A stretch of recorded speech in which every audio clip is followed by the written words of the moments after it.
Good afternoon, countrymen. My name is Desmond Hill. I am the chairperson of Benari Yaru Aboriginal Corporation, which is a backbone organisation for empowered communities East Kimberley. Today we went to a joint DLG meeting, which is the district leadership group that represents governments, and this report was tabled by Professor John Taylor, and in his concerns for over 16 years of work regarding Aboriginal people in the East Kimberley and employment and schooling, etc., etc. Today we met with the government departments and we're quite open with them about what the data says, because the data is quite scary when you start thinking about it, and Natasha will actually go through some of the stuff that was put on one page for the government to look at today. Yeah, hi countrymen, Natasha Short. I'm a local Jaro woman, but I've been living here in Kununurra for most of my life. So this report that we discussed this morning actually indicates a regression of outcomes for Indigenous Aboriginal people right across the East Kimberley region.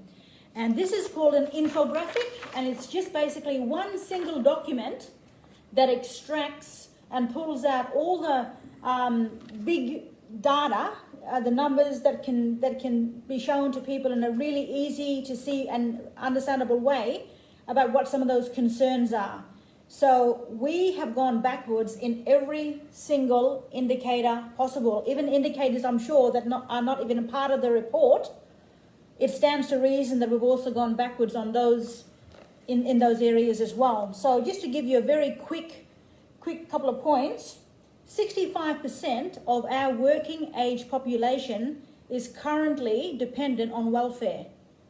So that 65%, Australia might have about 10% across the nation. For Aboriginal people across the East Kimberley, it's 65% of our working age people are basically receiving handouts. This is a big red flag for us as Aboriginal people. It's a major concern. Another one that's a major concern is our educational outcomes and what the Education Department is currently producing and our kids. So 75%, 3 out of 4 kids currently are below or significantly below NAPLAN or National Benchmark Educational Outcomes. So it stands to reason that in 10 years' time, 75% of our kids will be lined up at the welfare office to receive a welfare payment, because guess what? They can't read and write. That's common sense. These are the things which, when you look at them, they should be really concerning us as Aboriginal people, because our culture is at risk of really being diminished and destroyed if we don't take a hold of some of these things and start advocating for changes on behalf of our people. So I think the reason why, Des, we wanted to do a little bit of a shout out to everybody today is let you know again that Empowered Communities does exist. It's a model that is in place in several places around Australia, and we're asking our people here and our countrymen who are part of ACOS to consider opting in to the East Kimberley model, East Kimberley Empowered Communities model, so we can combine our voices and have a unified voice, Right. To some of these changes that we desperately need to see happen for our people. So we're here today talking to you as directors of Empowered Communities of BBY, but we're actually advocating hopefully on behalf of all of our people and talking about things that need to change, not just for us and our generation right now, but for the future generations.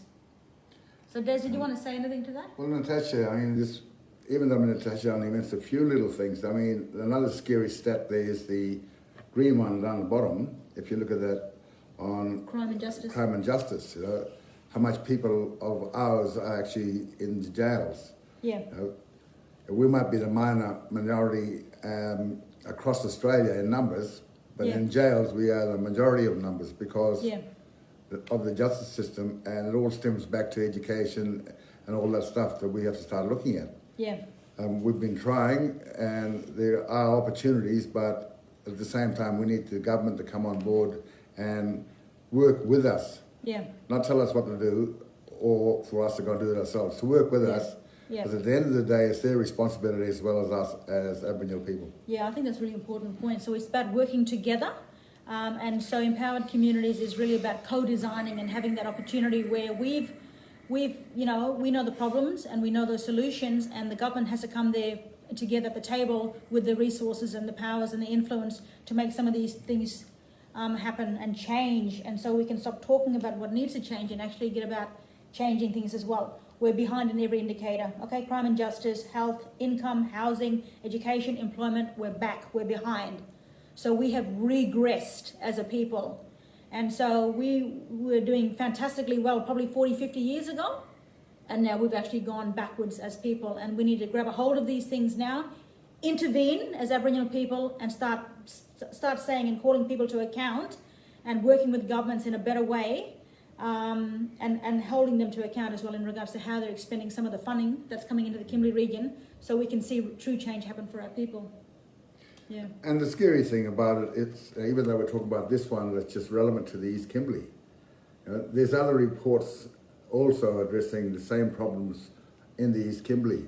In the West. But unfortunately, it's not specific just for us in the East Kimberley or the Kimberley or WA. This problem is right across Australia. But we're talking about this report that's relevant just to us more in the East Kimberley with our stats, not the national stats, just our stats. Yeah. And if you look at that, it's scary enough without going and comparing it to the rest of Australia. Yeah. Yeah, definitely. So we want people to opt in, and if you want more information or you want an information pack sent out, if you contact us, we can email that out, come and have a chat to you about it. If we won't send this out, you'll be there for years reading it. We'll send something small out. Yeah, but this is a public document now, so this is accessible to everybody. If you don't have a copy of this, we can definitely send it through to you. But really, people, it's time to get a little bit angry about some of this information and start saying it's not good enough, we don't accept it, and we want to see better for our people, so we're prospering and growing and strengthening and being a strong Aboriginal population. And to do that, we need to all work together. Work together, and the power of the unity and the collective voice. All right? So keep that in mind, countrymen, and if you want to know more, just come to Warringati or ring me or ring BBY, and we'll get you the information. All right. All right, thanks, Des. See everybody. Take care.